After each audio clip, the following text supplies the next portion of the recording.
निमित्त विविध उपक्रमाचं आयोजन करण्यात आलं आहे. त्याचं पहिलं पुष्प म्हणजे आज बसवगीताचा हा सुंदर असा कार्यक्रम.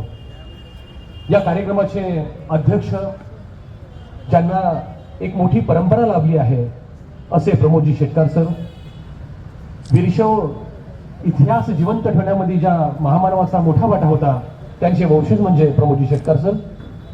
या कार्यक्रमाचे उद्घाटक अत्यंत धैर्यशील अशा स्वातीताई होडे मागच्या 30 दिवसापासून अहोरात्र प्रयत्न करून हे उदगीर स्वच्छ झालं पाहिजे या भूमिकेतून स्त्री नेतृत्व हे कशा पद्धतीचं असतं ही भूमिका साध्य करताना ज्या दिवसरात्र काम करत आहात त्या स्वातीताई होडे. तसेच या समितीचे प्रमुख आदरणीय हरकरे सर, माजी सचिव बाबारावजी पांढरे सर, उदगीर नगरपालिकेच्या उपनगराध्यक्षा शिंदेताई, तसेच सतीश पाटील सर, तसेच पडोळे मॅडम आणि पडोळे सर. या कार्यक्रमाचं प्रास्ताविक अत्यंत छोट्याशा शब्दामध्ये मी करणार आहे. साधारणतः या उदगीर नगरीची परंपरा ही अत्यंत सुंदर पद्धतीची आहे. उदगीर शहरामध्ये वीरशैव लिंगायत समाज विचाराची ज्योत जिवंत ठेवण्याचा प्रयत्न करत असते. त्यासाठी विविध उपक्रम वर्षभर घेत असतात. मग ते धर्मवीर संग्रामप्पा सप्ताह असेल किंवा अक्का महादेवी जयंती असेल किंवा विविध कार्यक्रम असतील, अशा विविध कार्यक्रमाच्या माध्यमातून एक साहित्याचा जागर घालण्याचा प्रयत्न करत असतात. या महोत्सवानिमित्त ही विविध कार्यक्रम ठेवलेले आहेत. मग ते रक्तदान शिबिर असेल किंवा योग शिबिर असेल किंवा उद्या होणारं एक पात्री नाटक असेल किंवा उद्या कर्णे सरांचं सुंदर असं व्याख्यान असेल. या विविध उपक्रमाच्या माध्यमातून साहित्याचा जागर जिवंत करण्याचा प्रयत्न केला जात आहे.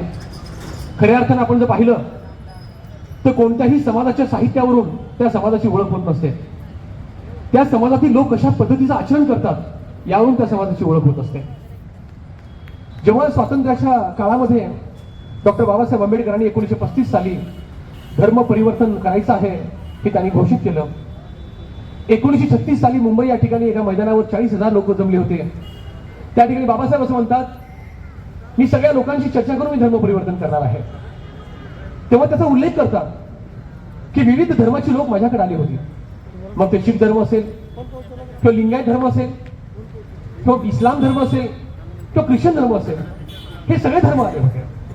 उल्लेख करताना असं म्हणतात की वीरशैव धर्म हे अत्यंत सुंदर धर्म आहे, वचन साहित्य अत्यंत महत्वाचे आहे. पण मी त्यांना हा प्रश्न विचारला होता की मी जर हा धर्म स्वीकारला तर समाजाच्या कोणत्या उतरंडीमध्ये मला जागा मिळणार आहे. प्रश्न तो नाही. जेव्हा गौतम बुद्धापासून सुरुवात होते, गौतम बुद्धांनी परवैहिक जीवनाची कल्पना मांडली आणि याच्या पुढे महात्मा बसवेश्वरांच्या हे लक्षामध्ये आलं की लोकांच्या डोक्यामधनं धर्म जाऊ शकत नाही, लोकांच्या डोक्यामध्ये जी धार्मिक कल्पना ही जाऊ शकत नाही. तो बसवेश्वरांनी आहिक आणि परवैहिक विचाराची कल्पना त्यांनी मांडली.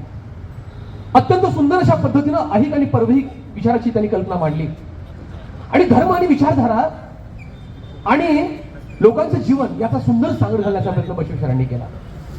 आणि म्हणून बसवेश्वरांचे विचार आजही जिवंत वाटतात.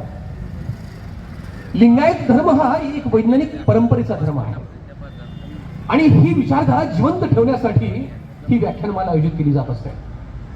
लोक कमी येतात. सकाळीच आम्ही चर्चा करत होतो, वैचारिक जेव्हा कार्यक्रम असतात तेव्हा लोकांचा सहभाग अत्यंत कमी असतो. हा जरी कमी असला तरी साधारणतः महापुरुष जे होते ते अत्यंत संख्येने कमी होते. पण विचार बदलण्याचा प्रयत्न त्यांनी केला. लिंगायत धर्माच्या बाबतीमध्ये आपण जर पाहिलं तर प्रत्येक विचारधारा ही वैज्ञानिक पद्धतीची आहे. मग ते लिंग असेल, त्यामध्ये असलेला सिलिकॉन असेल. आपण पाहतो कृत्रिम बुद्धिमत्तेमध्ये आज सिलिकॉनचा वापर आपण करतो, पण ज्या लिंगामध्ये सिलिकॉन आहे, आपल्या डाव्या डोळ्याची ऊर्जा उजव्या मस्तकाकडे जाते आणि उजव्या डोळ्याची ऊर्जा ही डाव्या मस्तकाकडे जाते. आपण डाव्या मस्तकाचा विचार केला तर या ठिकाणी गणिती क्रिया चालतात आणि उजव्या मस्तकाकडे शांतीचा उपदेश आपल्याकडे येतो. आणि साधारणतः आपण डाव्या हातामध्ये लिंग घेतो आणि साधारणतः या बाबतीमध्ये आपण जर पाहिलं, वेळ कमी आहे तरी पण एक विचाराचा जागर जिवंत ठेवण्यासाठी हे आपण कार्यक्रम घेत आहोत.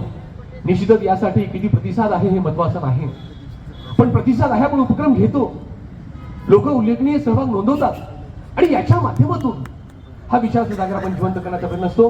निश्चितच बसवेश्वरांचा विचार हा अत्यंत सुंदर असा विचार आहे. मानव जातीला ऊर्जा देणारा विचार आहे. निश्चित येणाऱ्या काळामध्ये हा विचार आणखी जगातल्या प्रत्येक माणसापर्यंत पोहोचवेल आणि ज्या महापुरुषांनी हे स्वप्न पाहिलं होतं हे स्वप्न निश्चित पूर्ण होईल असा मी आशावाद व्यक्त करतो आणि मी माझ्या शब्दांना विराम देतो. धन्यवाद. धन्यवाद अनुजजी. लोक किती आले हे महत्वाचं नाही तर महापुरुषांची